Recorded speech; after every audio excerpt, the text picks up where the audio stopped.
हाँ जी। तो अपने हिस्ट्री तो हो गई देखो कंप्लीट। तो अब अपने शुरू करते हैं कल्चर। तो मैं थोड़ी सी यूं नॉर्मल बात बताऊं यदि आपको, तो कल्चर शुरू करेंगे अपने। हिस्ट्री तो खूब ही पढ़ी, खत्म होती भी नहीं जी वो। इतने राजा महाराजा, स्वतंत्रता सेनानी पढ़ने लग जाओ, फिर वो बाटे पढ़ो, कुछ छोड़ दो तो स्टूडेंट एक एक क्यों निकाल निकाल के लाता है, सर ये छोड़ दिया, सर वो छोड़ दिया। मुझे कई बार लगता है ये हिस्ट्री पूरी छोड़ देनी चाहिए, क्या करना है इतनी पढ़ के। मोटे मोटे से नाम कुछ याद किए, रेडी हुआ, ठीक है, एग्जाम तो इससे पास हो जाएगा। और फिर हिस्ट्री पढ़ाने में तो मजे भी नहीं आते, लगता है यार सीधी सीधी पुरानी बातें हैं बतानी है। ये तो आपके साथ थोड़ा सा दुर्भाग्य है कि ज्यादातर लोगों को आती नहीं, इसलिए कोई मेरे जैसा मास्टर पढ़ाता है तो स्टूडेंट को लगता है अरे नई बात बता दी, नई बात बता दी। बाकी जिन ज्यादातर लोगों को आती होगी उनको लगा होगा यार क्या तो नई बात बताई, वो की वो चीज तो बता रहे हो जो किताबों के अंदर लिखी हुई है। बात भी सही है, चेंज भी कैसे की जा सकती। अकबर का बाप कैसे चेंज कर दे, किताब में लिखा हुआ वो का वो ही पढ़ाना पड़े। पर कल्चर मस्त सब्जेक्ट है, मुझे कल्चर पढ़ाने में मजे भी आते हैं। और मुझे लगता है मुझे हिस्ट्री से भी ज्यादा अच्छी कल्चर आती है। हिस्ट्री तो अपने को आती नहीं यार, यूं ठीक है वाह पढ़ा लेते हैं।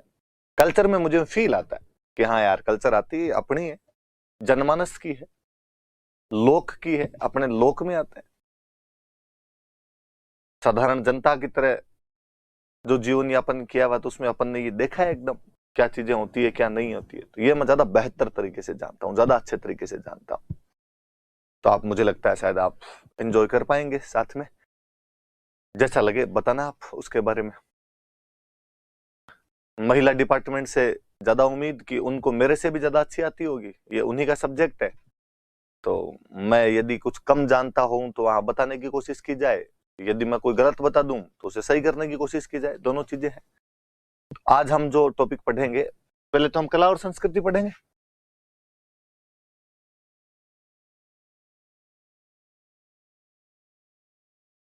आर्ट एंड कल्चर शुरू करेंगे। और आर्ट एंड कल्चर में भी हम जो सबसे पहले आज टॉपिक शुरू करेंगे, वो टॉपिक शुरू करेंगे अपने त्योहार एवं मेले, फेस्टिवल्स एंड फेयर्स। त्योहार और मेले शुरू करेंगे कि हम फेस्टिवल पढ़ेंगे और मेले फेयर कौन कौन से लगते हैं उनके बारे में पढ़ेंगे। ये इसलिए भी पढ़ना ज्यादा जरूरी कि आगे कोई टॉपिक पढ़ेंगे उनके अंदर ये चीज आएगी। कि आगे लोक देवता पढ़े तो मैं बता दूंगा कि मेला लोक देवता, अब मैं कहता हूं भाद्रपद कृष्ण नवमी को ये मेला लगता है, तब स्टूडेंट को ये भी नहीं पता होता कि यार भाद्रपद कृष्ण नवमी क्या होती है। तो ये थोड़ा सा पता होता है तो वहां पर वो चीज काम आती है। लोक देवता, लोक संत, संप्रदाय, उन सब के अंदर वो मेले काम आते हैं। आगे लोकगीत पढ़े, लोकगीत के अंदर कहेगी ये गीत गणगौर पर गाया जाता है, तो पहले स्टूडेंट को पता तो कि यार गणगौर कब आती है।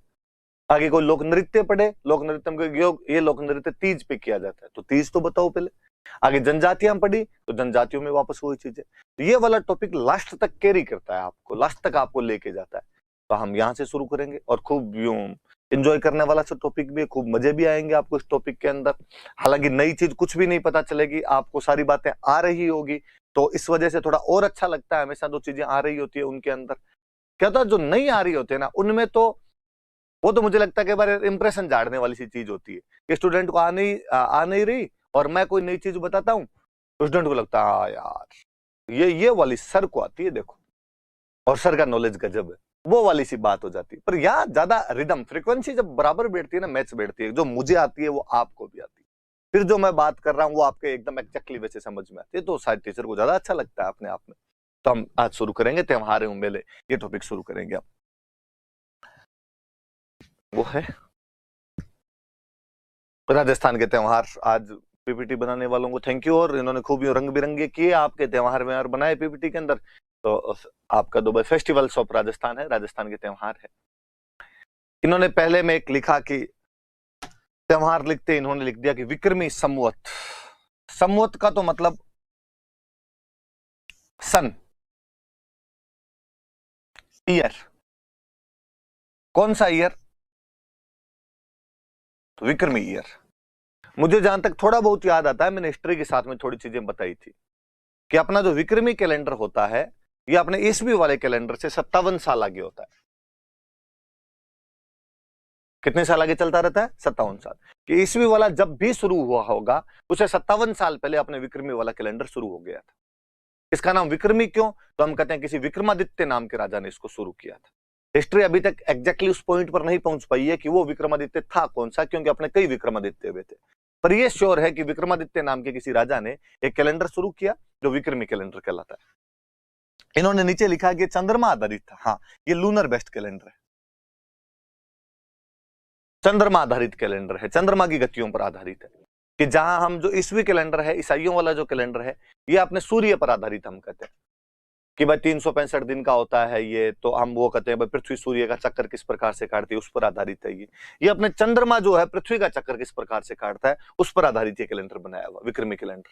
तो एक अंतर आया कि वो जो ईसाइयों वाला कैलेंडर होता है वो सूर्य आधारित कैलेंडर होता है, और जो अपने वाला कैलेंडर होता है ये चंद्रमा आधारित कैलेंडर होता है। या मैं ज्यादा अच्छे से बोलूं तो मैं कहूं कि अपने वाला कैलेंडर मतलब जो जनवरी फरवरी वाला कैलेंडर है वो तो सूर्य आधारित है।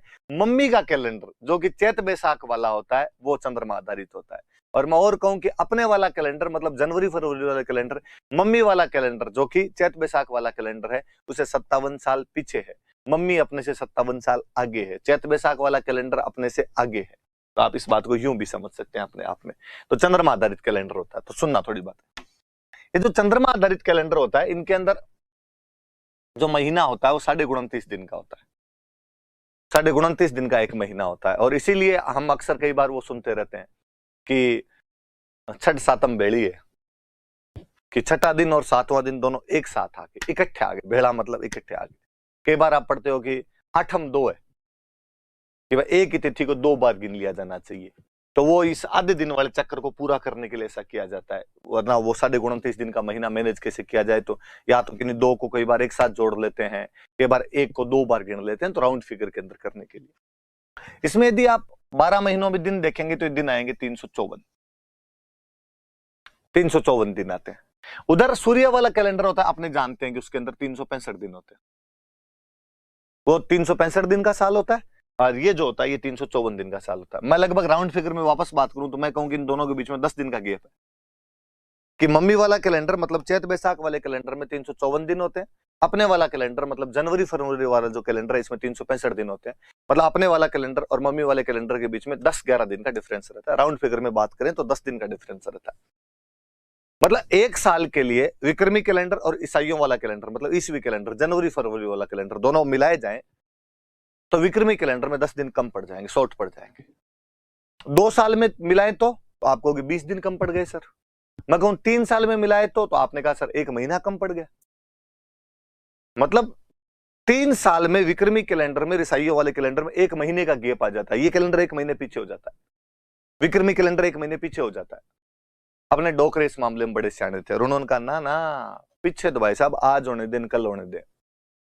हम हर तीसरे साल, प्रत्येक तीसरे वर्ष, एवरी 3rd ईयर, प्रत्येक तीसरे वर्ष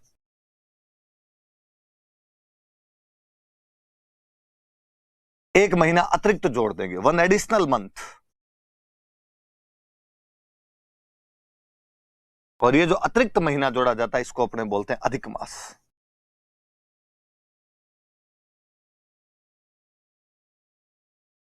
दो बातें याद रखनी है। एक तो ये कि अधिक मास कब आता है विक्रमी कैलेंडर में, तो प्रत्येक तीसरे वर्ष अधिक मास का निर्धारण किया जाता है। अधिक मास प्रत्येक तीसरे वर्ष आता है। क्यों आता है? ताकि चंद्रमा वाले कैलेंडर को सूर्य वाले कैलेंडर से बराबर किया जा सके। क्योंकि जो ईसाइयों वाला कैलेंडर है, जो ईस्वी कैलेंडर है, जो जनवरी फरवरी वाला कैलेंडर है वो सूर्य आधारित कैलेंडर होता है। चैत बैसाख वाला जो कैलेंडर होता है वो चंद्रमा आधारित होता है। और चंद्रमा आधारित में 354-55 दिन होते हैं, उसमें 365 दिन होते हैं, इसलिए 10 दिन का गैप रहता है। 3 साल में जाके गैप 1 महीने का हो जाता है। इस गैप को कंप्लीट करने के लिए, इस गैप को खत्म करने के लिए प्रत्येक तीसरे वर्ष विक्रमी कैलेंडर में एक अतिरिक्त महीना जोड़ दिया जाता है जिसको कि अधिक मास कहा जाता है। एक तो ये याद रहे कि अधिक मास क्यों किया जाता है, कि सूर्य आधारित कैलेंडर से बराबर करने के लिए। कब किया जाता है? तो प्रत्येक तीसरे वर्ष किया जाता है। अब कोई कहे सर नहीं करें तो क्या हो जाए? नहीं करते, 1 महीना बराबर नहीं करते, तो नहीं करते थे, क्या होता देखो मैं बताता हूं। अक्सर दीपावली जो है वो अक्टूबर के शुरू में आती है। आप 10-12 अक्टूबर तक दिवाली देख लेते हैं, या मैं कहूं कि 20 अक्टूबर से पहले पहले दिवाली आ जाती है। पर कई बार जो दिवाली है वो पीछे की तरफ खिसकती है, वो नवंबर की तरफ चली जाती है, और दिवाली आती है 8 नवंबर, 9 नवंबर, 10 नवंबर, 15-20 दिन का गैप आता है, नवंबर की तरफ खिसकती है दिवाली। होली लगभग मार्च के शुरू में आ जाएगी, 4 मार्च 5 मार्च के आसपास आ जाएगी। कई बार होली 22 मार्च 23 मार्च के पास में। रक्षाबंधन ज्यादातर अगस्त के शुरू में आ जाएगी, 3 अगस्त 4 अगस्त। कई बार रक्षाबंधन पीछे खिसक के जाती है, 20 अगस्त 21 अगस्त को आती है। जिस साल त्योहार पीछे की तरफ खिसकते हैं उस साल याद रखना अधिक मास होता है। चूंकि हम अधिक मास वाला कंसेप्ट लेके आ जाते हैं, इसलिए त्योहार ज्यादा नहीं खिसकते, वो 15 दिन का गैप आता है। कोई एक महीने को हम 2 बार गिन लेते हैं, एक बार चैत को 2 बार गिनते हैं, वैशाख को 2 बार गिनते हैं, फिर जेठ को 2 बार गिनते हैं, फिर आषाढ़ को 2 बार गिनते हैं। और जो महीने 2 बार गिने जाते हैं उनमें जो बाद वाला महीना आता है उसमें त्योहार मनाते हैं, पहले वाले महीने में उसके त्योहार नहीं मनाए जाएंगे। भाई चैत 2 बार आ गए तो चैत के त्योहार पहले में मनाएंगे, दूसरे में मनाएंगे, तो हम कहते हैं हम दूसरे वाले के अंदर त्योहार। यदि ये महीना एक्स्ट्रा हम नहीं जोड़ते, 13 महीने नहीं करते, तीसरे वर्ष अतिरिक्त महीना नहीं जोड़ते, अधिक मास नहीं जोड़ते, तो बताऊं क्या होता है। दिवाली एक बार आती है अक्टूबर में, 2-3 साल बाद में आती नवंबर में, थोड़े दिन बाद में आती दिसंबर में, थोड़े दिन बाद में आती जनवरी में, और एक दिन आपको ऐसा लगता है कि आप मध्य गर्मी में जून के महीने में पटाखे छोड़ रहे हैं। ग्लोबल वार्मिंग में और ग्लोबल वार्मिंग बढ़ा रहे होते आप। और मुझे लगता है ये तो कुछ भी नहीं है। आपके साथ बुरा तो तब होता जब आप दिसंबर के महीने में ठिठुरती हुई सर्दी में रजाई उड़ के सो रहे होते, और आपका कोई दोस्त आप पर ठंडे पानी की बाल्टी ला के डालता और आपको बोलता कि बुरा ना मानो होली है, और आपको लगता है बुरा क्यों ना मानू, मानना चाहिए पूरा पूरा, ठंड के अंदर ठंडा कर दिया, होली खिसकने लग जाती। हमारे बड़ के कितने इंटेलिजेंट थे भाई साहब, त्योहार मौसम के अनुसार खिसकने नहीं चाहिए, उसके आसपास ही रहने चाहिए। इसलिए कहा गया कि प्रत्येक तीसरे वर्ष जो है वो 1 महीना अतिरिक्त जोड़ दिया जाए, जिसको कि हम क्या कहते हैं, अधिक मास कहते हैं। पर यदि आप गांव में पूछोगे, पंडित जी होते हैं गांव में तो ये सब बताने वाले, पंडित जी से पूछो कि पंडित जी अधिक मास क्यों आता है, तो पंडित जी कहेंगे कि धरती पे जब पाप बढ़ जाते हैं तब भगवान अधिक मास का कंसेप्ट लेके आते हैं, अधिक मास कर देते हैं। तो पंडित जी ने पाप को दूर करने के लिए क्या करें, तो पंडित जी ने कहा पाप दूर करने के लिए भगवान ने कहा कि दान पुण्य करने चाहिए। ठीक पंडित जी, तो दान पुण्य किसको करें, पंडित जी हंस के कहते हैं कि किसका है इंतजार, मैं हूं ना आपके लिए, दान पुण्य मुझे दिए जाए। गांव में अपने ये कंसेप्ट है। हो सकता है अपने में से कुछ लोग कह देंगे ब्राह्मणों ने साहब अपना धंधा बना रखा है और पाप वाप वाली ये सब चीजें बना दी, इन्होंने अपनी तरफ से जोड़ दी, कोई पाप वाप नहीं होते और दान पुण्य इनको लेने होते। पर मैं कहूंगा कि नहीं, ये कंसेप्ट आया तो ऐसे ही था, बाद में इसका रूप कैसे ही हम ले गए हों, वह ये था कि हिरण्यकश्यप नाम करके एक राक्षस हुआ करता था, आपने ज्यादातर ने नाम सुना होगा। हिरण्यकश्यप ने भगवान ब्रह्मा की बहुत भयंकर घनघोर तपस्या की। भगवान ब्रह्मा राजीव, इस सृष्टि के सृजनकर्ता, इस सृष्टि को बनाने वाले, और भगवान ब्रह्मा ने कहा कि मांग हिरण्यकश्यप मांग, जो मांगेगा वो मिलेगा। और हिरण्यकश्यप ने कहा कि ब्रह्मा जी ऐसा वरदान दो कि जो 12 महीने होते हैं इनमें से मैं किसी भी महीने में ना मरूं, ना दिन में मरूं ना रात में मरूं, ना अंदर मरूं ना बाहर मरूं, ना पशु से मरूं ना मनुष्य से मरूं, ना अस्त्र से मरूं ना शस्त्र से मरूं। ब्रह्मा जी भगवान जाने उस दिन सुबह सुबह क्या सेट हो गया है थे। ब्रह्मा जी ने कहा तथास्तु। अब जिस आदमी को यह वरदान मिल जाए कि 12 महीने में किसी महीने में ना मरे, ना घर के अंदर मरे ना घर के बाहर मरे, ना अस्त्र से मरे ना शस्त्र से मरे, ना रात को मरे ना दिन में मरे, ना पशु से मरे ना मनुष्य से मरे, मतलब मर ही नहीं सकता वो तो आदमी। और जब आदमी को ये पता चल जाए कि उसकी मौत आनी ही नहीं है तो व्यक्ति निरंकुश होता है। मैं आप दुनिया सब इसलिए डरती है कि मौत का डर लगता है सबको। गांव में कहे कि भाई गोगा जी के मंदिर राजस्थान में सबसे ज्यादा है, गोगा जी को लोग क्यों धोखते हैं, भाई डरता गोगो जी धोखे है। सांप का डर लगता है तो गोगो जी धोख लिए, वरना आपने गोगो जी को कौन धोखेगे, वो बात है। मौत का डर लगता है इसलिए सब पाप पुण्य की उदाहरणाएं सब पर लागू होती है। अपने को भी पता चल जाए कि अपना मौत कुछ भी नहीं बिगाड़ सकती। मैं कहूं नंगा नाच करें अपने, नंगा समझे नहीं किसी को कुछ भी। छोटे मोटे नौकरी लग जाता ना आदमी तो पुलिस वालों को और कुछ नहीं समझता है, लाल बत्ती भी रुकता नहीं है। तो किसी को ये पता चल जाए कि मर ही नहीं सकते तो आदमी भगवान जाने क्या क्या कांड कर जाए। हिरण्यकश्यप ने कांड करने शुरू किया। हिरण्यकश्यप ने कहा आज के बाद मेरे आसपास में यदि किसी ने भगवान का नाम ले लिया ना टांगे तोड़ दूंगा मैं।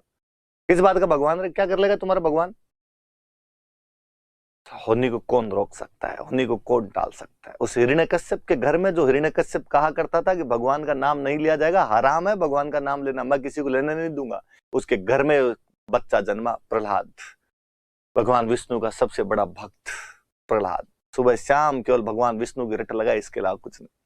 हिरण्यकश्यप को लगा यार मेरे ही घर में आना था क्या तू, क्या 4 दिन विष्णु विष्णु करता रहता है, क्या कर लेगा तुम्हारा विष्णु? और प्रहलाद मुस्कुरा के कि डैडी ऐसे मत करो प्लीज, गलत कर रहे हो जो भी कर रहे हो। हिरण्यकश्यप कहते मुझे डर नहीं लगता है।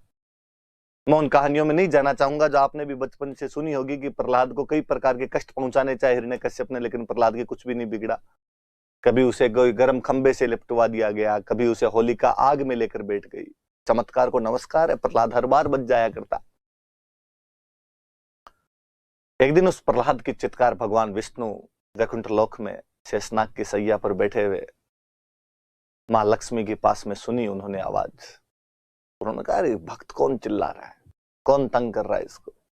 तब प्रहलाद है, हिरण्यकश्यप तंग करता है इसका पिता। क्यों तंग करता है? उसे मेरा डर नहीं लगता जो मेरे भक्तों को तंग करता है। दिक्कत तो यही है, उसे आपका तो मरे ही डर नहीं लगे, कुछ भी डर नहीं लगता। क्यों? तो उसे ब्रह्मा जी ने आशीर्वाद दिया है कि 12 महीने में किसी महीने में नहीं मरेगा, ना रात में मरेगा, ना दिन में मरेगा, ना घर के बाहर मरेगा, ना अंदर मरेगा, ना अस्त्र से मरेगा, ना शस्त्र से मरेगा, ना मनुष्य से मरेगा, ना नर से मरेगा। भगवान विष्णु मुस्कुराए और भगवान विष्णु ने कहा कि इस संसार में जो कुछ है वो मैं हूं, मेरे से बाहर कुछ भी नहीं है। इस बार महीने 13 होंगे, अधिक मास किया जाएगा। और कहते हैं कि हिरण्यकश्यप को मारने के लिए भगवान विष्णु ने ये 13 महीनों का जंजाल रचा। 1 महीना अतिरिक्त बढ़ाया गया। भगवान विष्णु ने अपना नरसिंह अवतार धारण किया। हुआ आधे नर और आधे सिंह थे।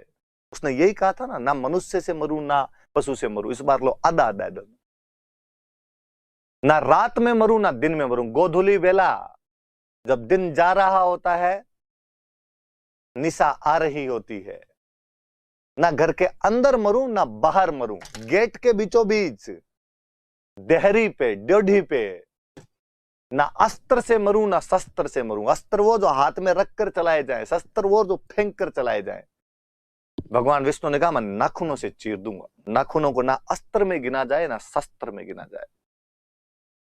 उस बैकुंठ के उस नाथ ने हिरण्यकश्यप नामक उस राक्षस को अधिक मास का कंसेप्ट रचते हुए नरसिंह अवतार धारण करके घर की देहरी के बीचों बीच गोधूली बेला के समय अपने नाखूनों से चीर कर रख दिया था और भक्त प्रहलाद को उसके अत्याचारों से मुक्ति दिलाई। तो वाकई उस साल पाप बढ़ गए थे, इसलिए भगवान विष्णु को अधिक मास का कंसेप्ट रचना पड़ा।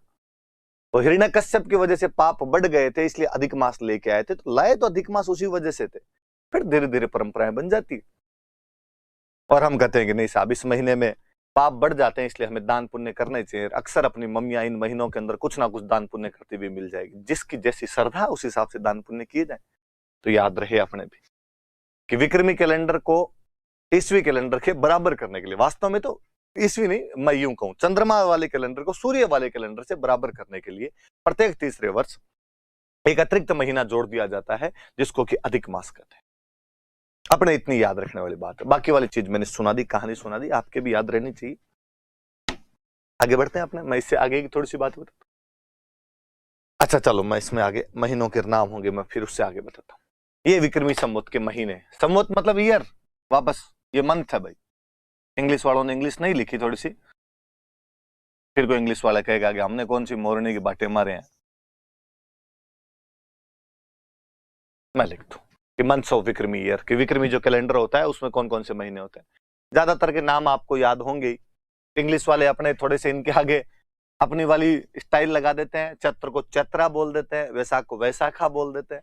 और तब मुझे और लगता है कि यार ये कल्चर तो मैं हिंदी में भी नहीं पढ़ा सकता। मैं इसको चैत्र, वैशाख, ज्येष्ठ, आषाढ़, श्रावण, भाद्रपद, आश्विन आपके कार्तिक मार्गशीर्ष पौष माघ फाल्गुन बोलता हूं तो भी मेरी आत्मा चित्कार चित्कार के कहती है कि राजवीर तू ऐसे कैसे कर सकता है, तू अपनी कल्चर को किसी विदेशी भाषा में कैसे पढ़ा सकता है। तो जब मैं ये कहता हूँ चैत्रा वैशाखा ज्येष्ठा आषाढ़ा, तब तो मुझे वो फील आती है कि हम है, ये हमारी काय, ये हमारी पार्टी हो रही है, वो वाला फील आने लग जाता है मुझे लगता है यार ये ऐसे कौन बोलता है चैत्र वैशाख इनको, ये चैत बैसाख जेठ साढ़ सावन भादवो आसोज काती मिंगसर पो मां फागण। मैंने कभी नहीं सुना कि मम्मी इनको पौष माघ और फाल्गुन बोलती है, मम्मी इनको पो मां फागण कहती है। मैंने कभी नहीं सुना कि मम्मी इनको कभी चैत्र वैशाख और ज्येष्ठ कहती है, चैत बैसाख जेठ। कौन आषाढ़ बोलता है इसको, साढ़ सावन भादवो आसोज काती मिंगसर। मैंने कार्तिक तो कभी किसी के मुंह से सुना भी नहीं है, काती बोलते थे, काती आ गई, दिवाली आ गई। मार्गशीर्ष ऐसा नाम बोला जाए किसी से, और हम तो वो बीकानेर डिवीजन के लोग जो ऊपर वाले आधे अक्षर तो खा ही जाते हैं या बोलते हैं, जिनको पूरा बोलते हैं, जिनसे विकल्प को विकल्प बोलते हैं, पर्याप्त को पर्याप्त कहते हैं, आत्महत्या को आत्महत्या कहते हैं, उनसे मार्गशीर्ष बोला जाता। मिंगसर है, मिंगसर पो मां फागण है, तो ये कोई चीजें तो थी नहीं। तो आप भी, मैं चाहूंगा कि इन नामों को वैसे ही याद करें, चैत बैसाख जेठ साढ़ सावन भादवो आसोज काती मिंगसर पो मां फागण। अक्सर कई बार जब मैं क्लास के अंदर पढ़ा रहा होता हूं, बच्चों की शक्लें सामने दिखती है यार, इंग्लिश मीडियम वाले बच्चे, शहर के बच्चे मुझे जब दिखते हैं तो मुझे लगता है यार अन्याय है राजवीर इनके साथ। तुझे लगता है तू एकदम ठेठ देसी गांव से आया हुआ है, तुझे लगता है चैत बैसाख जेठ से याद हो जाते हैं, ये बच्चे कैसे याद करेंगे इनको? इन्होंने नाम पहली बार सुना इस चैत्र का, इनको कैसे आएगी ये कल्चर समझ में? पर मुझे सबसे अच्छा फील ही क्लास में तब आता है जब मैं देखता हूं कि उनमें से अधिकांश बच्चे दूसरे दिन हिंदी मीडियम वालों से, ग्रामीण समुदाय वालों से भी ज्यादा अच्छे से याद करके आते हैं। उनको जब सुनाते हैं उस दिन मुझे मेरा टीचर होना सफल सा लगता है कई बार। और मुझे लगता है यदि मैं इन तक वो बात उसी रिदम के साथ पहुंचाने में कामयाब हो गया हूं ना, यदि, तो मैंने अच्छा पढ़ा है।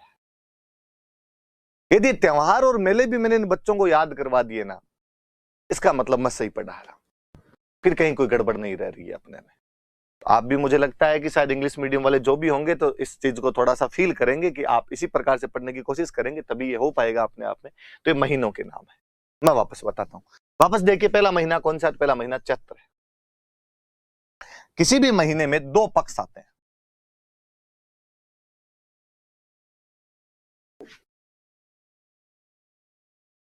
कोई महीना आएगा उसमें दो पक्ष आएंगे। जैसे पहले चैत्र है ना, तो चैत्र में दो पक्ष आएंगे। एक पक्ष आएगा कृष्ण, इंग्लिश में कह दो आप डार्क फोर्टनाइट। एक आएगा शुक्ल। अच्छा, मैं थोड़ा सा अलग लिख देता हूं, इसको दिखे ताकि आपको।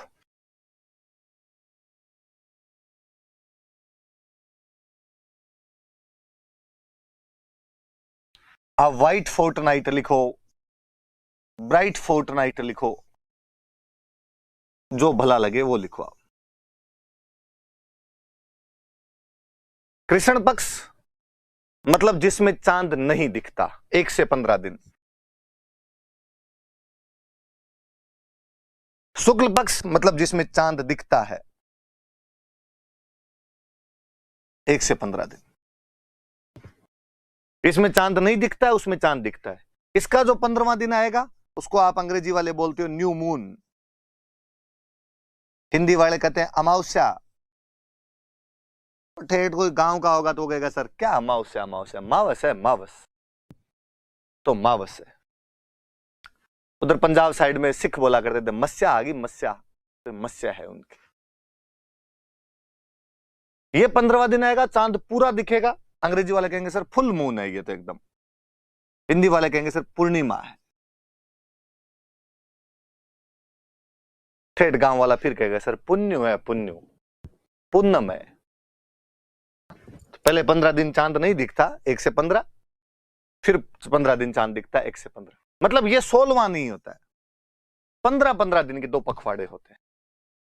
जहां आपके जनवरी फरवरी वाले महीनों में 7-7 दिन के वीक होते हैं, 7 डेज का एक वीक होता है, इधर थोड़ा सा ये लफड़ा है। इधर 15 दिन का फोर्ट नाइट होता है, 15 दिन का पखवाड़ा होता है। ये थोड़ा सा याद रखने वाली सी बात याद रखना। अब और मैं चीज बताऊं, पहला महीना कौन सा? चैत्र। पहले पक्ष कौन सा आएगा? कृष्ण। ये भी देखो, पहले अंधेरे वाला पक्ष और बाद में शुक्ल वाला पक्ष। तमसो मां ज्योतिर्गमय, अंधकार से उजाले की तरफ जाएंगे हम, बदी से नेकी की तरफ बढ़ेंगे हम, बुरे से अच्छे की तरफ जाएंगे हम, अंधेरे से प्रकाश की तरफ जाएंगे हम। पहला महीना चैत्र, पहला पक्ष कृष्ण। अब आपने कहा कि सर पहला महीना चैत्र होता है। मैंने कहा हाँ। चैत्र में पहले कृष्ण पक्ष आता है। मैंने कहा हाँ। सबसे पहले उसकी 1 तारीख आएगी। हाँ। तो सर नया साल आ गया? नहीं, इधर एक ये और लफड़ा है, नया साल इस कृष्ण पक्ष में नहीं आएगा। पहले महीना चैत्र आएगा, चैत्र का कृष्ण पक्ष गुजर जाएगा, 15 दिन गुजर जाएंगे, जब उसका शुक्ल पक्ष की 1 तारीख आएगी, उस दिन हम कहेंगे हैप्पी न्यू ईयर। नया साल यहां से शुरू होगा। आप कहोगे कि सर मतलब इसको यूं समझें कि 16 जनवरी को नया साल शुरू हो। अब जो नया साल अपना 1 जनवरी को शुरू होता है, कभी मोदी जी आए और मोदी जी आके कहे कि भाई 16 जनवरी को। आप कहो सर ऐसे कैसे कर सकते हैं? जो आदमी नोट बदल सकता है वो साल भी तो बदल ही सकता है आपका। मान ले 16 जनवरी से मान लो नया साल, उसमें क्या है? होता ही है, बैंक का नया साल कभी शुरू होता है, बाणियों का नया साल कभी शुरू होता है, आपका नया साल कभी शुरू होता है। ठीक है, आप 1 जनवरी मान रहे हो, ये भी ऐसा कहते हैं। ये कहते हैं हमारे वाला तो हम चैत्र शुक्ल एकम को मानेंगे। कब मानेंगे? चैत्र शुक्ल एकम को माना जाएगा। इसका मतलब है कोई भी नया साल शुरू होगा तो चैत्र शुक्ल एकम से शुरू होगा। अब मैं मान लो कर दूं कि अभी 2077 चल रहा है, थोड़े दिनों में 2078 लगने वाला है, तो यहां पे 2078 लग जाएगा। जैसे चैत्र शुक्ल एकम आएगी 2078 लग जाएगा अपने।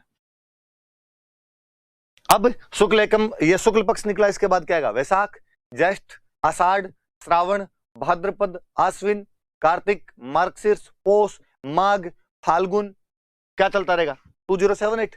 वापस घूम के चैत्र कृष्ण पक्ष, वापस 2078। 15 दिन गुजर गए, वापस एकम आई, नया साल 2079। समझ में आई कुछ बात? बात यह है कि चैत्र के कृष्ण पक्ष से नया साल शुरू नहीं होता, चैत्र के शुक्ल पक्ष से नया साल शुरू होता है। आप कहोगे तो सर क्या बड़ी बात हुई? बड़ी बात यह है कि वहां जहां आपका महीना जनवरी में शुरू होता है या साल जनवरी से शुरू होता है, अंत उसका दिसंबर में होता है।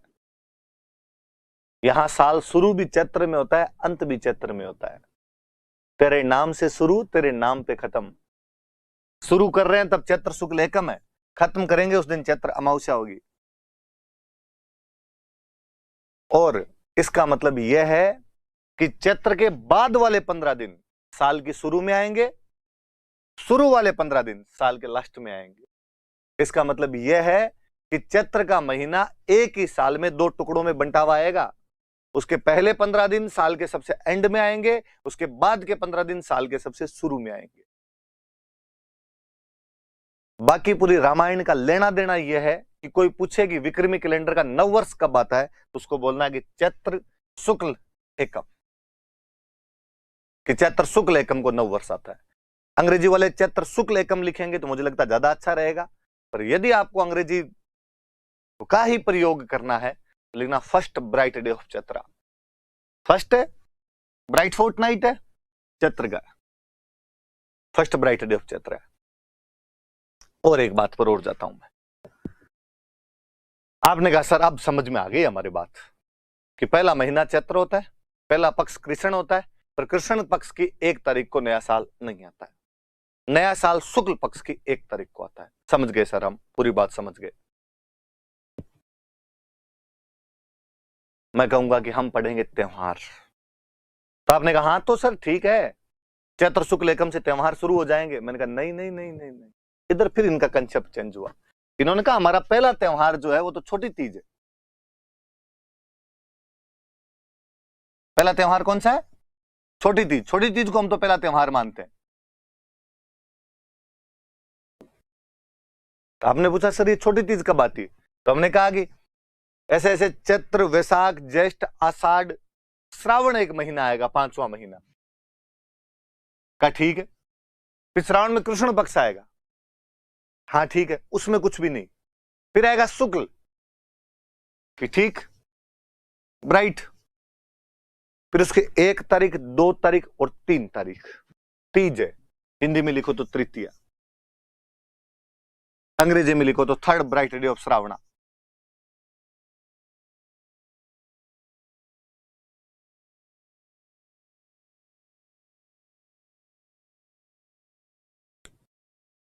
अच्छा, तो पहला त्योहार चैत्र में नहीं मानेंगे, पहला त्योहार तो श्रावण से शुरू करेंगे। कि त्योहारों की शुरुआत तो श्रावण से करनी है और वो भी छोटी तीज से करनी है।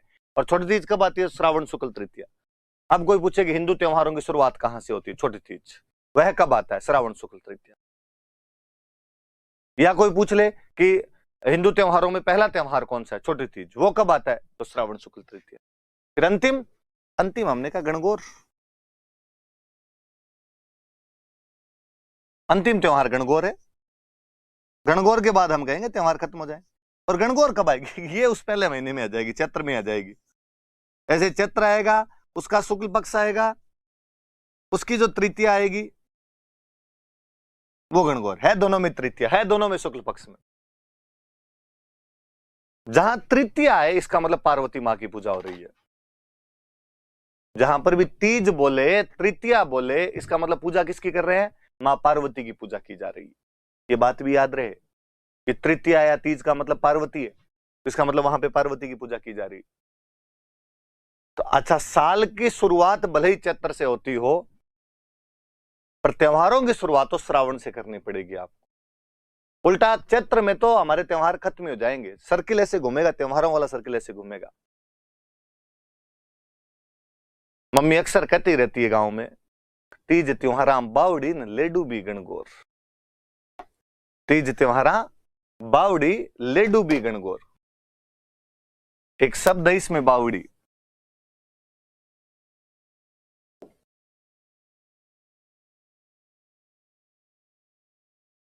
किसी इंग्लिश मीडियम वाले बच्चे को या शहर वाले बच्चे को लगता होगा कि हाँ सर बावड़ी आपने बताया था हिस्ट्री पढ़ाते टाइम भी, वो जो स्टेप वेल होता है, वो जो पानी का कुआं होता है जिसमें उतरने के लिए सीढ़ियां होती है, उसी को तो बावड़ी कहते हैं।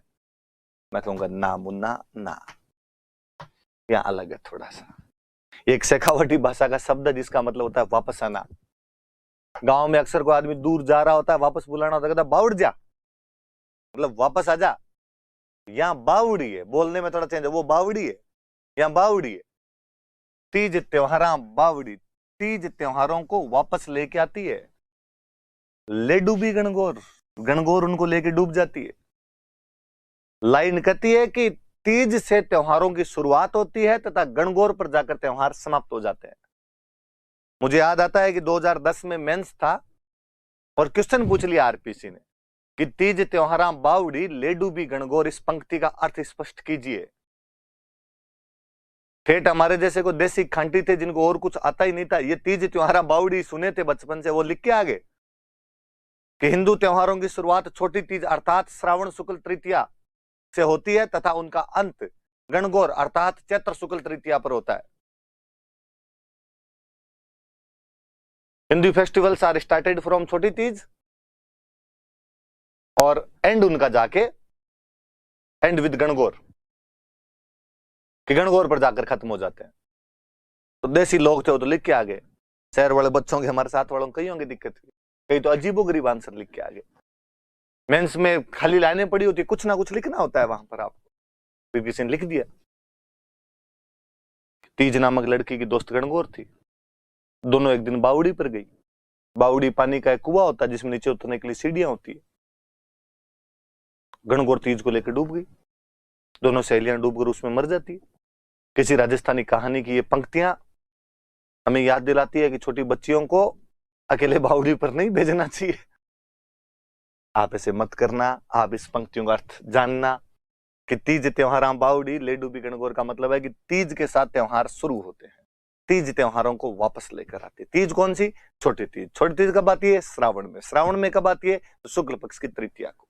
ले डूबी गणगौर, गणगौर उनको लेकर डूब जाती है।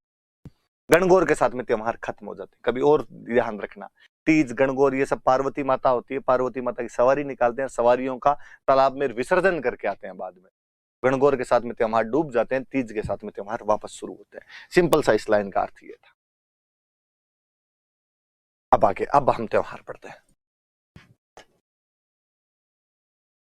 अब आपने कहा कि सर अब समझ में आ गया कि त्योहारों की शुरुआत श्रावण से करनी। एग्जैक्टली, इसीलिए हमने पहले महीने का नाम लिखा है Shravan.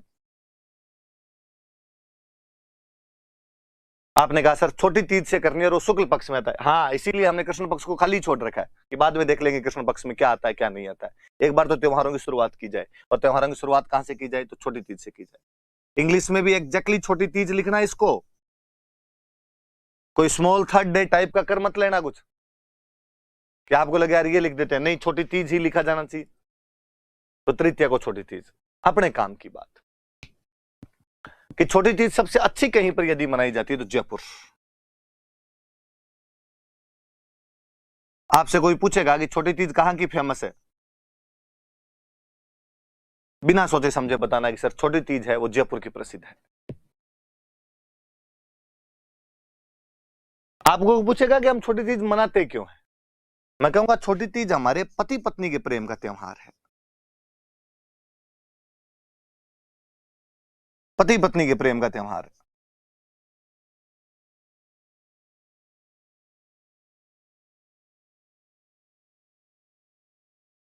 Festival to celebrate couples love. आप में से कईयों को लगेगा कि सर ऐसे कैसे बात कर रहे हो, पति पत्नी के प्रेम का त्योहार हमें पता है करवा चौथ होता है, छोटी तीज नहीं होता सर, और कुछ होगा, आपके याद नहीं रहा होगा। आपको नहीं लगता बताने में थोड़ी गलती कर रहे हो आप? मैं कहूंगा कि नहीं, मैं एकदम सही हूं। राजस्थान में पति पत्नी के प्रेम का त्योहार छोटी तीज ही होता है। तो सर करवा चौथ, तो मैं वापस कहूंगा करवा चौथ पंजाबियों का त्योहार है। सिंघानिया, मल्होत्रा, खन्ना, कपूर, जौहर का त्योहार है। चूंकि पंजाबियों का बॉलीवुड पर कब्जा रहा, मूवी बनाने वाले सारे कपूर, खन्ना, मल्होत्रा, सिंघानिया, जौहर, चोपड़ा रहे, इसलिए उन्होंने अपनी फिल्मों में और सीरियल को करवा चौथ को बढ़ा बढ़ा के बताया।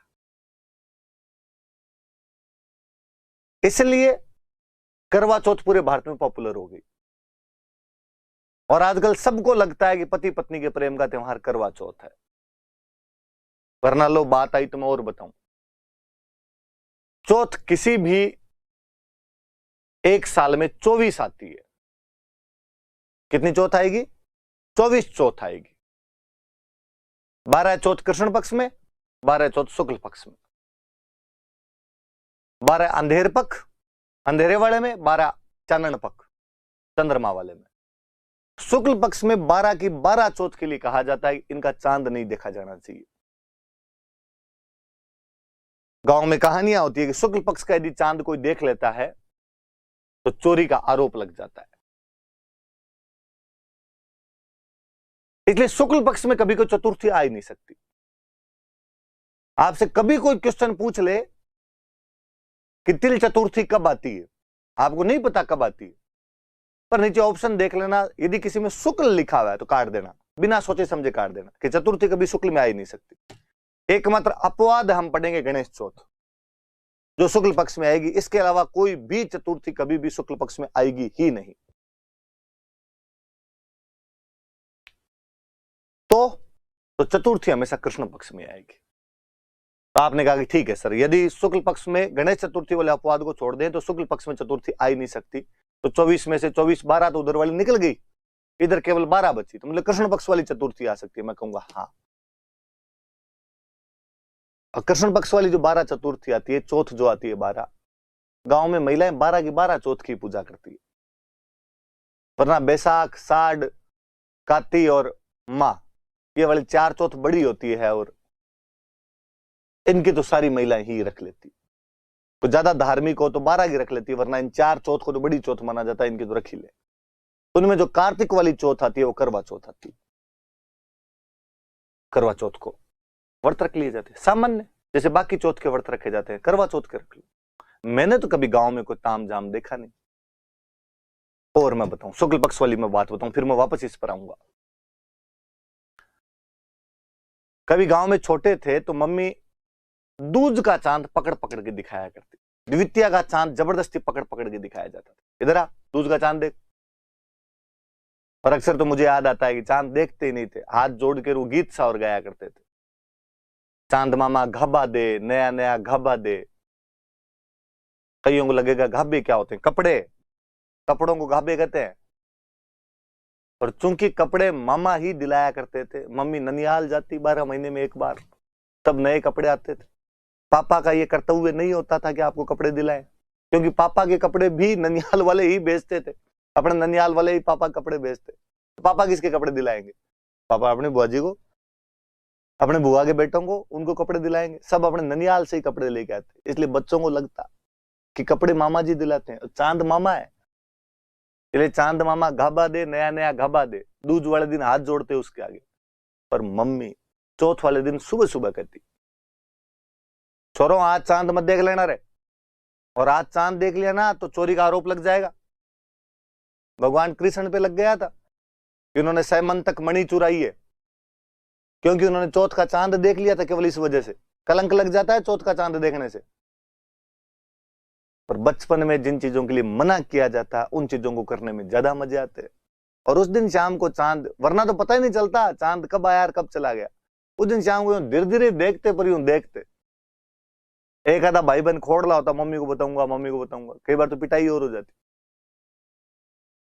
तब से मन में आएगा भाई चौथ का चांद नहीं देखेंगे। मेरे तो अभी एक दिन दिख गया था, 4-5 दिन पहले, ये जो चौथ निकली इसका, तो मुझे यूं बड़ा अजीब लगा, यार चौथ का चांद देख लिया अपने, चौथ का चांद देख लिया। भले कितने साइंटिफिक होने की कोशिश करें, हमें पता है कि अंधविश्वास ये देखने से क्या ही हो जाएगा ऐसे, पर मन में अभी तक भी वो बचपन जिंदा रहता है कि नहीं यार चौथ का तो नहीं देखते हैं ना, बचपन में मना करते थे ना, चौथ का क्यों दिख गया। कई दरियों कानों के हाथ वाथ लगाने की एक्टिंग करते हैं। तो चौथ के चांद शुक्ल पक्ष में तो देखे नहीं जाते, इसलिए चतुर्थी आएगी तो कृष्ण में आएगी। कृष्ण में 12 में से 12 चौथ की पूजा की जाती है, 12 में नहीं तो 4 की तो बड़ी वाली की पक्की कर लेते हैं। उन 4 में से एक कार्तिक वाली करवा चौथ आती है, तो नॉर्मल महिलाएं वैसे ही पूजा कर लिया करती थी। अपने लिए करवा चौथ कभी बड़ा इतना त्योहार रहा ही नहीं। और कभी आप उस करवा चौथ की तो जो कल्चर है उसको पकड़ने की कोशिश करो और देखो कि क्या ऐसा राजस्थान में संभव था कि करवा चौथ जो नॉर्मली अब हम देख रहे हैं, जो स्वरूप देख रहे हैं, वो ये कहता है कि पत्नी सज संवर के, एकदम सज धज के छत पे जाएगी और वहां छलनी में से अपने पति को देखेगी। चांद वो है उसको देखेगी। इमेजिन कीजिए, आज से 2 पीढ़ी पहले क्या अपनी मम्मी वाली पीढ़ी, दादी वाली पीढ़ी ऐसा कर सकती थी? क्या कोई महिला सज धज के छत पे खड़ी हो सकती थी? गांव वाले बात बना ले पूरे, तब फलान जी की बीरनी छत पे खड़ी थी और उसमें पति को देख ले। आप कभी सोच के देखिए कि मम्मी या दादी वाली पीढ़ी क्या ऐसे अपने पति को, पापा को या दादाजी को बोल सकती थी कि प्लीज शाम को घर जल्दी आ जाना, मैं छलनी में से देखूंगी। जूता 10 नंबर का आता है पैर में। उल्टी लुगाइयां अपने तो कहती थी कि बोमिया तू बाहर ही रहना, मत आना। डाकियों से लगता था डर पहले, तो कोई पति को बुलाने वाली ये फीलिंग तो हुआ ही नहीं करती थी। अपने चौथ चांद देखा, शाम को रोटी खा ली, दिन में कहानी सुन लिया करते थे। एक बाबू कहानी आती थी, बाबू कहानी सुना दिया करती थी। तो भाई साहब अपने करवा चौथ नहीं होती थी, पति पत्नी के प्रेम का त्योहार था। अपने जो पति पत्नी के प्रेम का त्योहार था वो तीज था, तीज आया करती थी। और कभी पुरानी राजस्थानी कहानियां सुनो आप, कहानियों में आएगा कि बंदे की शादी हुई और शादी होने के बाद बंदे को लगा यार 1 से 2 हो गए, कमाना चाहिए। इतने दिन तक तो निकमे बैठे थे, बापू ढाबे पे खाना खा रहे थे। राजस्थान में आर्थिक संसाधनों की कमी, कमाने के लिए बाहर जाना पड़ेगा। बंदा बाहर जाता और बाहर जाने लगता तो पत्नी कहता कमाने के लिए बाहर जा रहा हूं, और पत्नी कहती कि मैं तो अभी आई हूं, अभी आप बाहर चले जाओगे ना, आपके बिना मेरा मन कैसे लगेगा। पति समझाता कि देख कमाने तो पड़ेंगे, यहां बैठे रहने से तो कैसे पार पड़ेगी, पर मैं तुम्हें वचन देता हूं कि मैं साल भर के अंदर वापस तुम्हारे पास आ जाऊंगा। पत्नी वापस हाथ में हाथ रख के कसमें खिलाती। नया जोड़ा तो कर ही सकता है ऐसा थोड़ा कुछ कि और पता नहीं, पर तीज वाले दिन वापस आ जाना। बात पे गौर कीजिए आप। पत्नी पति को कह रही है कि तीज वाले दिन वापस आ जाना। तमाम राजस्थानी कहानियां ये चीज बताती है। फिर कहानियों का फिर वो रोमांच की पति कमाने के लिए 7 समंदर पार गया। अपने लगता है 7 समंदर पार कहां जाते हो? कहीं नहीं जाते जी, मालवा जाते थे, मध्य प्रदेश वाला। बीच में 7 नदियां आती थी। अपने वालों की तो नदियां भी नहीं देखी होती थी, पश्चिमी राजस्थान वालों की। तो इतना पानी देखे अपने लगता है समंदर ही पड़ा है, तो 7 समंदर पार गए थे। कहानियों का रोमांच वो कि सावन का महीना आते ही और पति ने जिस सेठ के, जिस राजा की नौकरी करता था, उसको कहा तीज वाले दिन छुट्टी देना, मुझे घर जाना है। सेठ या राजा बहुत खड़ूस था और उसने छुट्टी नहीं दी।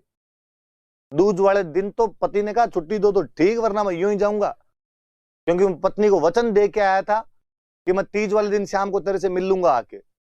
और पत्नी ने कहा था कि यदि तीज वाले दिन शाम तक नहीं आए तो मैं अग्नि में बैठ जाऊंगी, चिता के अंदर बैठ जाऊंगी, सत्य कर लूंगी, मैं लुगाई मर जाएगी मेरे पीछे। छुट्टी दो तो ठीक, नहीं दो तो ठीक, मैं जा रहा हूं। और पति अपना घोड़ा लेकर उन 7 समंदरों को लांघता हुआ रातों रात तीज वाले दिन शाम तक तो अपनी पत्नी के पास पहुंच जाया करता था। इतनी कठिनाइयां वो केवल तीज के त्योहार के लिए झेल रहा है, क्योंकि पति पत्नी के प्रेम का त्योहार तीज है। फिर मुझे लगता है कि ये जो करवा चौथ में जो सज धज है, ये सज धज भी तो हमारे उधर थी, तीज पे थी। तीज पे लहरिया उड़ा करते थे, लहरिया। और कितना महंगा आता होगा कि उस समय गीत बनाए हमने कि हमारे लहरिया 900 रुपया रोकड़ा सा। तब वो 900 रुपए केस के अंदर आता होगा, पर पत्नी ये विश करती होगी, मांगती होगी कि लाओ तो लहरिया ला के दो, महंगी वाली चीज ला के दो मुझे। मैं और इस बात पे आऊं कि आजकल आपके करवा चौथ का कंसेप्ट कहता है कि ये पति पत्नी के प्रेम का त्योहार और पति पत्नी को गिफ्ट देगा। ये हम जो गिफ्ट थे ये भी तीज पे दिया करते थे। हम तो थोड़े और फॉरवर्ड थे, हम मानते थे कि शादी छोड़ो, सगाई भी अपने आप में आधा विवाह होता है। और पहले गांव में ऐसे केस नहीं सुने जाते थे कि कोई सगाई टूट गई किसी की। नहीं साहब, सगाई हुई है तो 2 परिवारों के बीच के 7 जन्मों का बंधन है, इनके बीच का अटूट रिश्ता है। सगाई हो गई, शादी हुई नहीं, तीज आई। क्योंकि सगाई अपने आप में आधा विवाह है, तीज पति पत्नी के प्रेम का त्योहार है, तो पति पत्नी को गिफ्ट भेजे। और हम कहते हैं कि भेजते हैं भाई, पति गिफ्ट भेजता है। और वो जो गिफ्ट होते हैं उन गिफ्ट को बोलते हैं सिंजारे। कि पति द्वारा पत्नी को गिफ्ट भेजे जाते हैं। वो पीहर में होती है तो पीहर में गिफ्ट भेजे जाते हैं, उनको सिंजारे कहते हैं कि सिंजारा आया। हम और फॉरवर्ड थे, हमने कहा कि ये रिश्ता केवल पति पत्नी का थोड़ी होता है, ये न्यूक्लियर फैमिली वाले कंसेप्ट हमारे नहीं है। उस पत्नी का रिश्ता एक बंदे से नहीं है, केवल उसके पूरे परिवार से, सास ससुर ननद देवर, इसलिए सबकी तरफ से गिफ्ट जाएंगे। इसलिए हम कहते हैं ससुराल पक्ष से नवविवाहिता को ये गिफ्ट भेजे जाते हैं, ससुराल पक्ष से उस लड़की को गिफ्ट भेजे जाते हैं जो सिंजारे होते हैं। वो कुंवारी है, अभी तक शादी नहीं हुई है, तो भी उसको पीहर में बैठे बैठे उसके ससुराल वालों ने गिफ्ट भेजे कि नहीं तू हमारी बेननी है।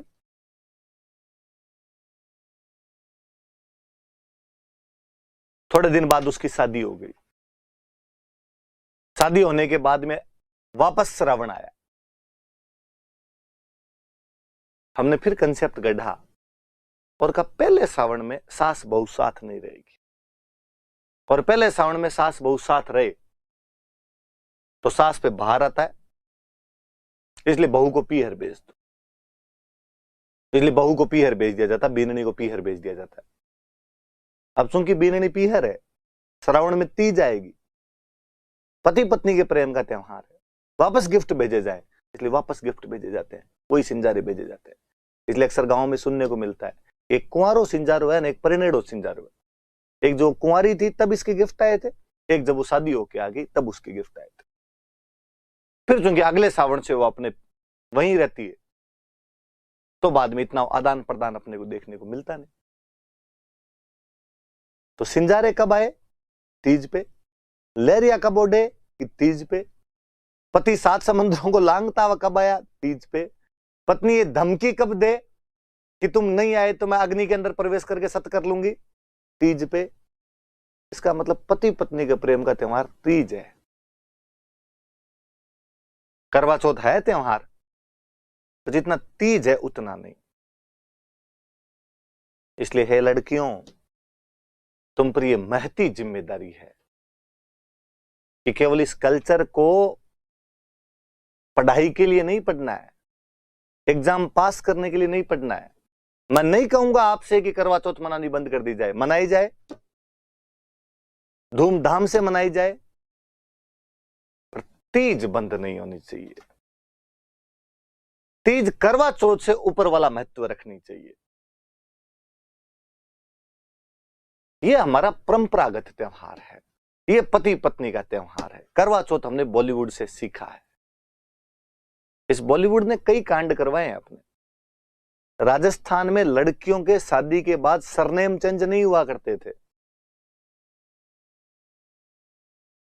मुझे याद है आरपीसी ने एक बार एक क्वेश्चन पूछ लिया था कि राजस्थान में कौन सी जाति में लड़कियां शादी के बाद अपने सरनेम चेंज नहीं करती, और आरपीसी ने उत्तर माना राजपूत, कि राजपूतों में लड़कियां शादी के बाद सरनेम चेंज नहीं करती। मुझे लगा यार आरपीसी वाला भोला है पेपर बनाने वाला। इसने क्या कुछ एग्जाम्पल देखेगी। राजा का नाम जसवंत सिंह राठौड़, रानी का नाम हाड़ी रानी जसवंत देव। उसको लगा अच्छा सरनेम वही पड़ा है इसके। तो राजा का नाम सवाई जयसिंह कछवाहा, रानी का नाम चंद्र कंवर सिसोदिया। हाँ इधर भी लपड़ा है।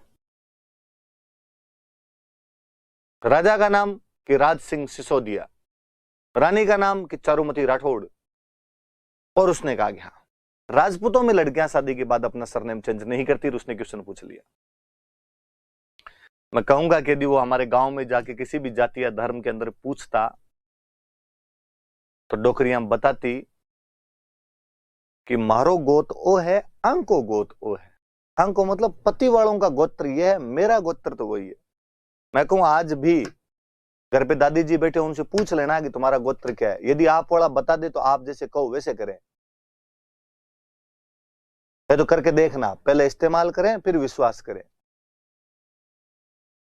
नहीं बताए सरनेम चेंज होते ही नहीं थे। ये महाराष्ट्र की प्रक्रिया है, वहां पर सरनेम चेंज हुआ करते थे। आजकल हम भी देखते हैं, देखा देखी लड़कियां सगाई होती है फेसबुक पे ही सरनेम चेंज कर लेती। अपने कई बार लगता है यार ये तो फ्रेंड थी नहीं अपने एफबी पे, फिर कोई प्रोफाइल खोलो तो पता चलेगा अच्छा गॉट एंगेज्ड। इतने में ही जल्दी असर नहीं आया। पहले अक्सर गांव में हुआ करता था कि बाई का ब्याह करते, बाई पहली बार ही जब पियर आती ना तो ससुराल वाली भाषा बोलती। अपने राजस्थान में भाषाएं अलग अलग, कोस कोस पर बदले पानी, 3 कोस पर बदले वाणी। तो भाई ससुराल वाले थोड़े बहुत जो शब्द होती ससुराल वाले बोलते, और गांव में कहते भाई सास रंग जल्दी चढ़ो। मुझे लगता है आजकल बाई को सास रह जाने की जरूरत ही क्या है। बाई सगाई के बाद भी रंग चढ़ाती है, सगाई के बाद ही अपने सरनेम चेंज कर लेती है। इसलिए है लड़कियों, पापा वाला सरनेम बेहद अच्छा है, तो बाई ब्लड है, तुम्हारी जीनियोलॉजी जुड़ी हुई है उससे। पति वाला सरनेम बच्चे लगाएंगे, तुम तो अपने पापा वाला सरनेम लगाओ कम से कम। बॉलीवुड ने कई काम करवाए हमसे। बॉलीवुड ने देवी देवता चेंज कर दिए भाई अपने। कौन जानता था 2 पीढ़ी पहले वैष्णो माता को? वैष्णो माता से माफी मांगते हुए 100 सलाम महाराज, माफी देना।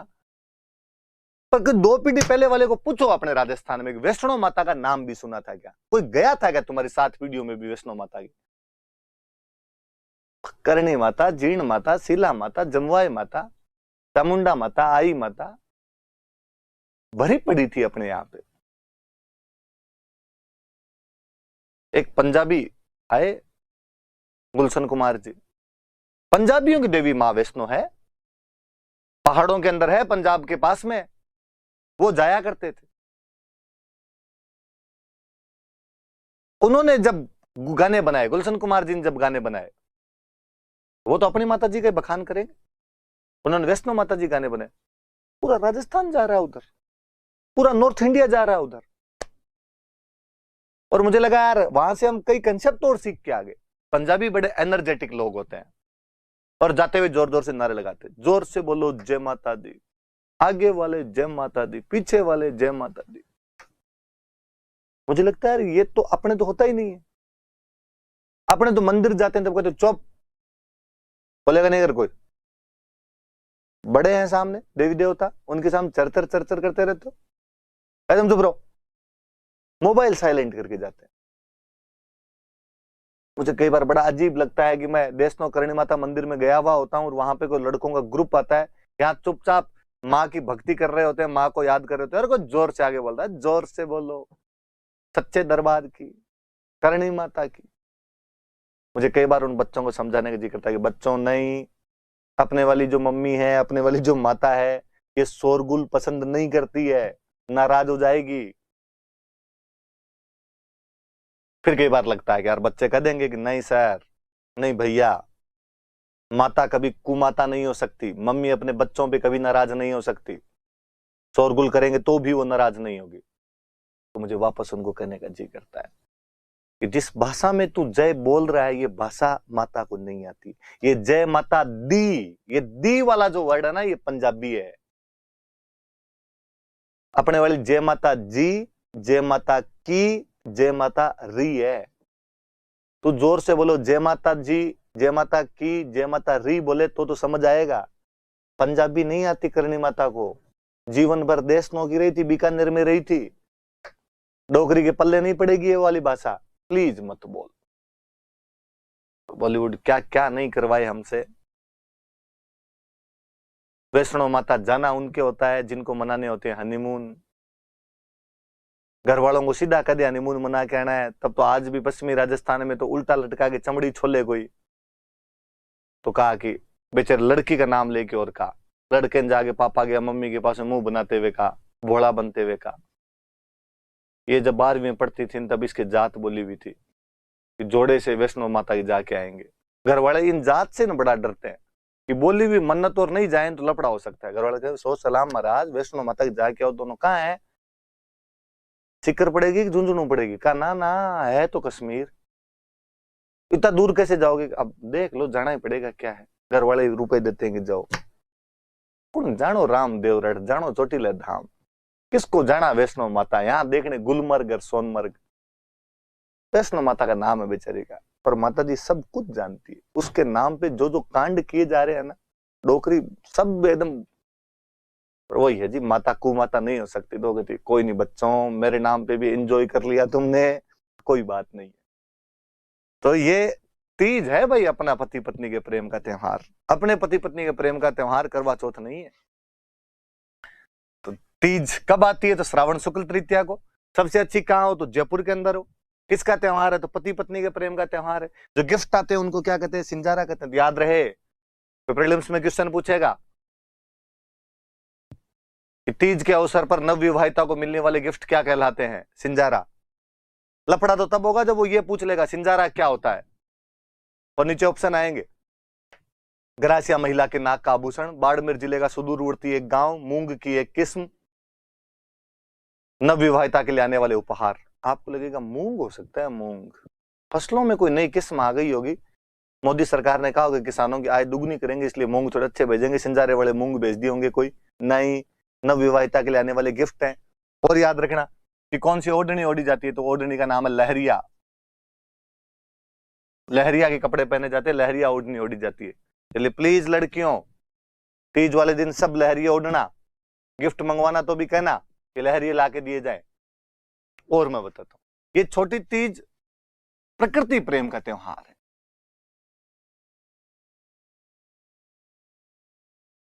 नेचर के साथ हमारा जुड़ाव, हमारी आत्मीयता, हमारा कनेक्शन दिखाता है, क्योंकि हमारे नेचर फलती फूलती भी तो श्रावण में ही थी, और नेचर फूलते फलती फूलती कब थी हमारे, इसलिए हमने श्रावण में झूले डाले, हमने श्रावण के झूलों के गीत गाए, बना रे बागाम झूला गाला।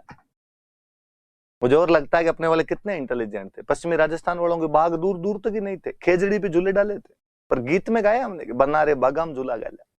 मुझे लगता है कोई केरला वाले कोई गाना सुनाया जाए, उसको जब इसका अर्थ बताया तो उसको लगेगा ओ नो, राजस्थान में इतने बाग है कि वहां पे झूले भी डाले जाते हैं। तो कौन समझाए कि हमारे वाले इंटेलिजेंट थे, लोगों को बावड़े बनाने के तरीके निकाल लिए थे हमने। और जयपुर की तीज सबसे अच्छी, माँ पार्वती, माँ तीज सवारी निकल रही है। कभी राजमहलों से सवारी निकला करती थी और उस समय सैनिक उसके साथ में जाया करते थे। रंग बिरंगी वेशभूषा के अंदर महिलाएं और पुरुष उस तीज माता की सवारी के साथ जाते, सैनिक साथ में होते, हथियारों के साथ में होते। माँ पार्वती जब खुद बाहर जा रहे हैं, 16 श्रृंगार किए हुए तमाम गहनों से सुसज्जित होकर जा रहे हैं, तो उनके साथ सैनिक नहीं जाएंगे तो कौन जाएंगे। आज भी पुलिस तो अब भी जाती है, भले आप ये कह दो कि वो अब कानून व्यवस्था को कंट्रोल करने के लिए जाती है, पर दृश्य तो एकदम वैसा होता है आज तीज। और जयपुर की तीज तो क्या गीतों में गाई गई है। आज ही मेरे एक दोस्त हमेशा हंसते रहते हैं कि गांव की महिला के दो ही सपने होते हैं, एक तो उसे जयपुर की तीज देखनी होती है, एक उसे गाड़ी में अगली सीट पर बैठना होता है। अगर गांव के अंदर महिला को बराबर वाली सीट पे नहीं बिठाते, वो पीछे बैठ, महिला चाहती है कि बाद धकली सीट पे बिठा ले, आगे वाली सीट पे बिठा ले, तो यूं जमारो सुधरे। या कोई जयपुर की तीज दिखा दे, हमने गीतों में गाए, कोई जयपुरी की तीज दिखा दे हमारा रसिया, तो जयपुर की तीज याद रखिए। फिर शुक्ल पक्ष में एक त्योहार हो रहा था पूर्णिमा को, रक्षाबंधन, आप ज्यादातर जानते हो, पर हम गांव में आप कभी सुनना, हम इसको रक्षाबंधन नहीं बोलते, राखड़ी पूनम, रख पुन्यू। और मुझे लगता है जब हम रख पुन्यू या राखड़ी पूनम बोलते हैं तो और कुछ नहीं, पर ये पूनम और पुन्यू बोल के ये तो बताते हैं कि आती तो पूर्णिमा को है। पर जब हमारे उसी त्योहार को हम किसी विदेशी भाषा में हिंदी के अंदर पढ़ते हैं, तब हम उसे रक्षाबंधन बोलते हैं। ये शब्द कम से कम पूर्णिमा तो नहीं बता रहा है, और कुछ ही बताता हो आपके, वो फील नहीं देता जो रख पुन्यू में, राखड़ी पूनम में आता है। फिर हम कहते हैं कि इस रक्षाबंधन को नारियल पूर्णिमा भी कहा जाता है, इस दिन नारियल की पूजा की जानी चाहिए। मैं इंग्लिश वाले भाई बहनों को फिर कहना चाहूंगा कि इसको नारियल पूर्णिमा ही लिखें, कोई कोकोनट फुल मून ना कर दें इसको।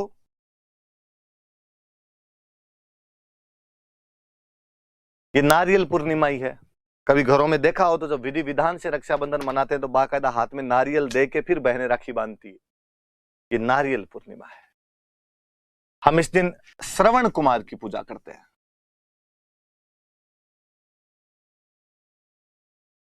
इस दिन श्रवण कुमार की पूजा की जाती है।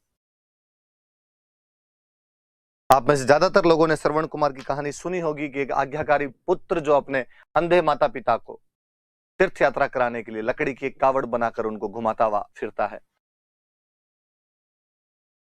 यह उन दिनों की बात है जब अयोध्या के अंदर महाराज दशरथ राज कर रहे थे। महाराज दशरथ की एक खासियत थी कि वो शब्द भेदी बाण चलाया करते थे।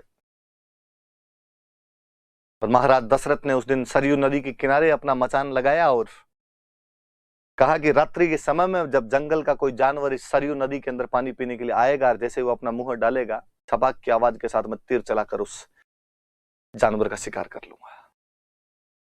दुर्भाग्य, विडंबना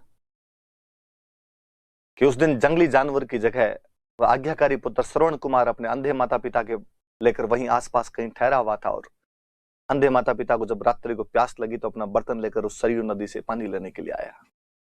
उसके बर्तन की छपाक की आवाज ने राजा दशरथ को चौकन्ना किया और उनके एक ही शब्द भेदी बाण ने श्रवण कुमार के प्राण ले लिए थे। तीर लगते श्रवण कुमार की चिल्लाहट सुनकर महाराज दशरथ भागे और उनको लगा कि मनुष्य मर गया। जब तक वो आते तब तक उस युवक के प्राण लगभग निकलने वाले थे। युवक ने केवल इतना कहा कि महाराज दशरथ, अंधे माता पिता मेरे पानी के लिए मेरा वेट कर रहे होंगे, प्लीज पानी उनको पिला देना। महाराज दशरथ उन अंधे माता पिता के पास गए। कई देर तक तो उनके मुंह से बोलती ना फूट पाई, ना कह पाई कि मैंने तुम्हारे पुत्र को मार दिया है। लेकिन जब वो अंधे माता पिता ने कहा कि हमें कुछ अनहोनी मालूम हो रही, तुम कौन हो, क्या हो, हमारा पुत्र कहाँ गया, वो जब चित्कार किया तो महाराज दशरथ रोए और रोते उन्होंने कहा कि गलती से मेरे हाथों से तुम्हारा पुत्र मर गया है। अब मैं तुम्हारे लिए पानी लेकर आया हूं, पश्चाताप करना चाहता हूं, प्रायश्चित करना चाहता हूं, जो सजा देना चाहते हो वो दीजिए। अंधे माता पिता ने कहा कि महाराज दशरथ, कोई अंधा माता पिता क्या ही सजा दे सकता है तुम्हें, प्रकृति सब सजाएं सब लोगों के लिए तय रखती है, लेकिन आज हम हमारे पुत्र के वियोग में तड़फ तड़फ के मर जाएंगे और हमारी हाय तुम्हें लगेगी, एक दिन तुम उसी प्रकार अपने पुत्र के वियोग में तड़फ तड़फ के मर जाओगे। कहानी आगे कहती है कि काफी दिनों बाद जब महारानी कैकेयी के वरदानों के कारण महाराज दशरथ को अपने पुत्र राम को वनवास देना पड़ा, तो महाराज दशरथ पुत्र राम के वियोग में उसी प्रकार तड़प तड़प के मरे थे जिस प्रकार कभी श्रवण कुमार के माता पिता उसकी याद में तड़प तड़प कर मरे थे। वो दिन रक्षाबंधन का दिन था, वो श्रावण की पूर्णिमा का दिन था, इसलिए आज भी हम उस आज्ञाकारी पुत्र श्रवण कुमार की इस दिन पूजा करते हैं। या शुरुआती क्लास थी, अपनी इंट्रोडक्शन था, ये 2 त्योहार बताए मैंने, त्योहार कब शुरू होते हैं ये बताए गए। आप पढ़ना, कल वाली क्लास से हम और ढंग से शुरू करेंगे कौन कौन से त्योहार है, थोड़ी सी बातों को समझने की कोशिश करना। जिन लोगों का कल्चर से ज्यादा कोई वास्ता नहीं है वो थोड़ा ज्यादा इंटरेस्ट लेना, जिनका वास्ता है वो मुझे लगेगा कि उनको आता ही है वो थोड़ा कम इंटरेस्ट ले लेना। बेसिकली जो पूर्वी राजस्थान के भाई बंधु है वो थोड़ा ज्यादा ध्यान रखना, क्योंकि अक्सर मैं कहता हूं कि हमारे पश्चिमी राजस्थान में कल्चर होती है और पूर्वी राजस्थान में एग्रीकल्चर होती है, इसलिए तुम्हारे लोगों का इधर कल्चर से काम नहीं पड़ा, हमारे खाने के दाने थे नहीं तो हमने व्रत ही रखे और कुछ किया भी नहीं था हमने। Thank you.